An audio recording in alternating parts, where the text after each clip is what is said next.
Hey everyone, and welcome to the ATA podcast. I'm Matt Baird. And I'm Andie Ho. This podcast is brought to you by the American Translators Association.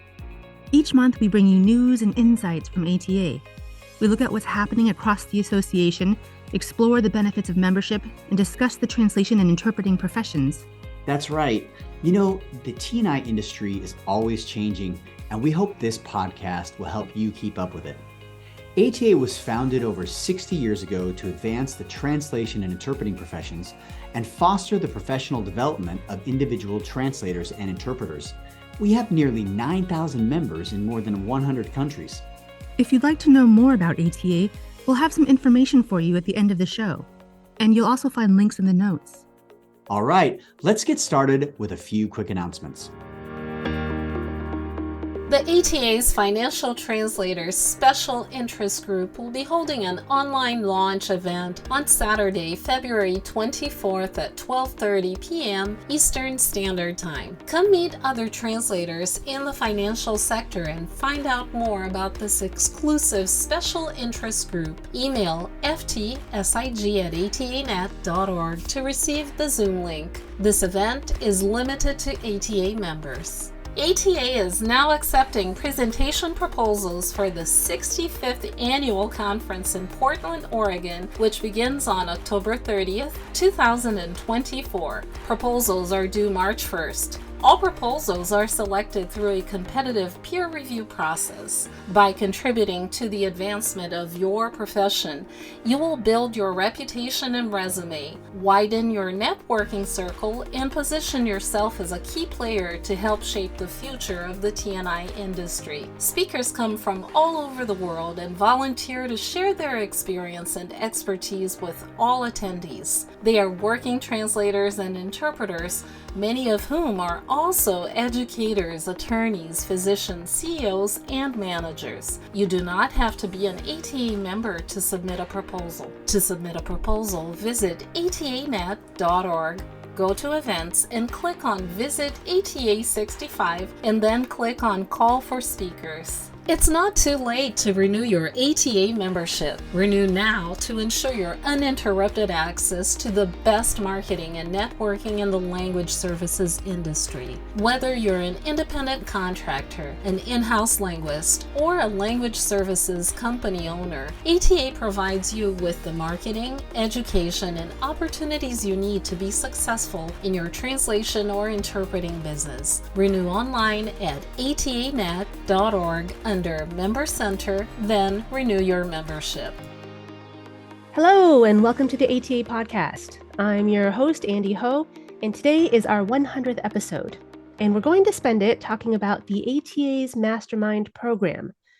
My co-host, Matt Baird, did an episode all about the Mastermind Program on January 29th, 2021. It's episode 51, and we'll provide a link to the episode in the show notes. But as a quick recap, the Mastermind Program is an ATA-sponsored program free to ATA members. It is a peer-based mentoring group that meets regularly to learn about a specific topic and to set and achieve goals through brainstorming, education, accountability, and support. The program lasts 6 months, and it's entirely peer-based, meaning there's not one leader of the group who teaches the others. Instead, everyone contributes equally to help each other. The application deadline for 2024 is coming up on February 28th. If you'd like to apply, the application can be found on the ATA's website. Just go to atanet.org, click on Career and Education, then Mentoring, then Mastermind Program. The application takes only a couple of minutes, and it asks just a few basic questions about your career and membership status and your interests. But right now, I'm here with Dolores R. Guiñazú, who has participated in the Mastermind Program for 2 years running. Dolores is a certified licensed translator. She holds an MBA in marketing management and is a certified copy editor. She's lectured in Asia, Europe, the US, and South America. There's not much left after that. She is an ISO auditor, an ASTM member, and she also belongs to the ATA Spanish Division and the Standards Committee. So she does leadership work within the ATA. Finally, Dolores is the creator of the podcast Attitudable, which publishes episodes both in English and in Espanol. Welcome, Dolores. Thank you for being here today. Hi, Andie. Thank you for inviting me. A pleasure. So let's just set the stage here. You've done the mastermind group. How many people were in your group? How often did you meet? Yes, as I told Dorothy Rasset, who is one of the founders, in last annual ATA annual conference in Miami last year, it was amazing because we were 6 from the very beginning and we ended with 5. So only one couldn't make it all the meetings that we had, but we were 6 people, 6 ladies all around the world. And one of them was also in the same group the year before, Tracy. So I've been with her for 2 years and a different group this last year, but it was very, very fun and very inspiring as always. So how often did your group meet? We usually at the very beginning when ATA prepares the groups, we send emails to arrange which is the best date and time, and also taking into account time differences. Because, for example, I'm based in Argentina. One of the team, the lady was in Brazil, then the US, one in Germany. So we had to take into account all the different time zones and also the availability according to their own work. So usually it was Fridays at midday, once a month. And we did it like that throughout the 6 months period. And how long did each meeting last? I read the manual. There's a manual on Mastermind. Also all the blogs that say the newcomers. It's usually 1 hour, 1 hour sharp, and I try to make it that way so everyone can be here again the next month and continue with their own activities. Usually 1 hour. And the first meeting, I try to share my own experience.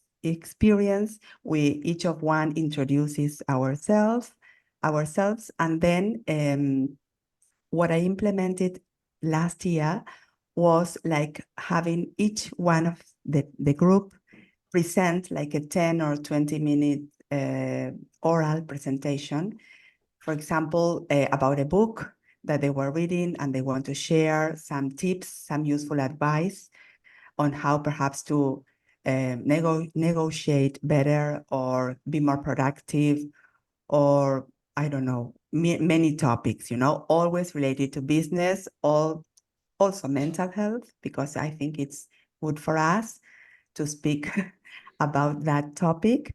So usually the hour was a bit of introduction or getting, updated on what's going on, and then that presentation. And it was really useful. So I think it's good to, if you are nervous or you have never speak orally, with a PowerPoint, a short presentation, it was very good for most of the group, the people. Well, that's great. So you said you tried to make the meetings, at the times that people could meet. So you were responsible for scheduling? Yes, just for scheduling. Then we are all like the same because we are in the same paths, let's say, of our profession. We are all veterans or very experienced translators. And usually we just set that like a whole calendar for the 6 months. Of course, it may vary because sometimes there's a conference or something happens, so we can adjust, and we did that, in fact. And usually there's no problem. The group was excellent, very flexible and inspiring colleagues. So altogether, I think we have fun and we learned a lot from each other, and from something that perhaps you cannot learn in a book or in a blog, just your own experience, your personal and professional experience. And with realized that we had a lot in common, despite the language combinations, the time zones, the places. So it was fantastic. I love these kind of meetings. Oh, that sounds so lovely. So to be clear, you were not like the group leader, you just coordinated the meeting times, but besides that, you Yes, didn't. I try to, yes, like throw like some ideas on how we can continue with the meetings. Like, for example, as I told you, the presentations, then perhaps share the conferences that they are planning to attend or the continuing education schedule for the year, how they are going to improve perhaps a skill that is not good enough or that a client asked for, or perhaps another path or another way that is needed. And so how to take that into account. So you've done the program twice, but before you went into it at all, what was your expectation? What did you think was going to happen? Yes, first it was like you say, oh, I'm so nervous because I have nothing to share, or what can I do? And then you realize that every one of us has many things to share, many learnings, and that experience may be very rich for the other. So I think all of us are always learning new things and expanding our own knowledge, and that is also a very big help for our own careers. Because, for example, I remember one of the ladies, Petra, who was, I think she had a client for many years with the same rate. So she said, I have to ask and renegotiate the rate because this is no longer working for me. And it was hard for her because it was one of her biggest clients. So imagine if the client did not accept the new rate, perhaps she will lose it. So we will talk a lot about naming the intention, focusing on our own goals, being more confident and trust our own experience, our own knowledge. She's very capable. She keep on always learning. So it was like perhaps the latest step that she needed. And then she did that and it was successful. So her own experience was also very inspiring for the whole team to, embrace challenges and don't be afraid and just try it. Be confident because we cannot like be calm and don't do anything and perhaps continue doing something that is not good and you are not feeling well enough, to continue working. So it was great to have that very big inspiration for all the group. So you got to see that play out in real time during the Yes, session. Oh, wow, that's because cool. yes, at the very beginning, I also recommended some readings, of course, optional. For example, The War of Art by Stephen Pressfield, that talks a lot about procrastination, about not doing what you have to do. And it's not a new book, but it's very good. At least for me, it was a game changer. And well, the readings, some TED Talks, some also articles from the ATA Chronicle, from the ATA website, also some reports from our own profession that are available online. So all that reading, I think, and then we discuss specific points and issues, I think helps us to perhaps make that step and move forward towards a better way of working, because you perhaps work less but earn more, So what did you get out of being in the group, or what have you gotten out of being in the group since you've been in it twice? Yes, and I'm planning to go again this year. Well, I think it's very inspiring, and it's only 1 hour a month meeting that gives you the fuel to keep on working on your profession, in your profession, not only just doing the operation, the translation, interpretation, or just the business. How can you think of it as the business woman or man, taking charge of that. What's the path that you would like to take? For example, I say, when you go to the airport, you will not take any plane. You know your destination. So you will take the plane that goes to Germany, I think, for example, no? So it's not the same to take anyone, because it's not the same for you to go to any places. So having that a more focused plan for the year, that, well, for us in South America, it changes a lot, not every year, but every minute. But in general, people like plan ahead, like a year, 2 years, 5 years. So to have that in mind, because you will not, just don't underestimate the power of planning ahead and moving on that way. So the group helps you, because we are like cheering up each other every time we meet. Yeah, so what were the other group members like? Yes, some of them like are friends now, more than colleagues. And two of them, one lives in Brazil and the other in Italy. And they went to a conference in Europe last year, and they met there because both of them were going. So and I didn't ever knew about that conference. So how you can always be aware of things that, even though you are all day like reading and trying to keep updated with everything, you will lose many information. You will, miss many perhaps very important topics or things to know. So I think it's an enriching experience, and you have to be generous. But we are very generous in our profession. So you share what you are going through, perhaps some, of course, obstacles, hard things that you have to face, and you are like keeping it for another time. And when facing that with the help and the teamwork, I think it helped them, and that's why they keep on showing up every month. So were there any unexpected benefits to the experience? I mean, I'm sure you had expectations going in, but what about other benefits?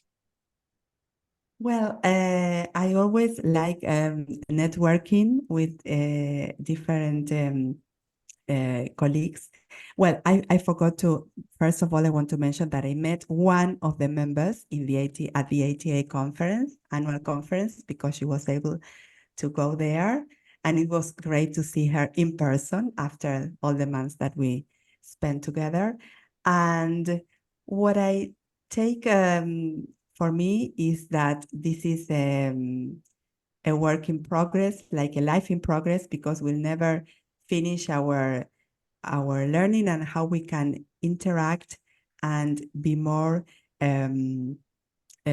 aware of the needs and the changes that we have to make, because we cannot continue working, for example, myself, at the same way that I began working when I was like 20 or 30 years ago. The profession change, evolves, and we have to evolve as well, because if not, we will left behind. So many things have, in my opinion, have to be taken into account in order to go there and move with with all the change, embrace technology, AI, everything that we have, like tools. And this is also a tool that helped me and my mental health, my emotional health sometimes, and professional mainly, to move forward with peers. So we are all together. So I think it's a great benefit that ATA offers, because as you said, it's only for ATA members, but this is one of the big benefits that I think we have to, if we can, take into our lives for 2024 onwards. Excellent, well said. Final question, is there anything else you would like people to know, either about the program or anything else? Well, there, as you said, you interviewed with Matt, the ATA podcast, Dorothy. So there's another episode on this program that Dorothy explains very well how it is prepared. It was prepared, and also all the things, because once I did a mastermind here in Buenos Aires, but it was very different because different professions were met. I mean, you have a group like a mastermind, but you may be with an engineer, and a translator, a marketing advisor, whatever. And what I found most useful, that this is a mastermind, but specifically for the same profession.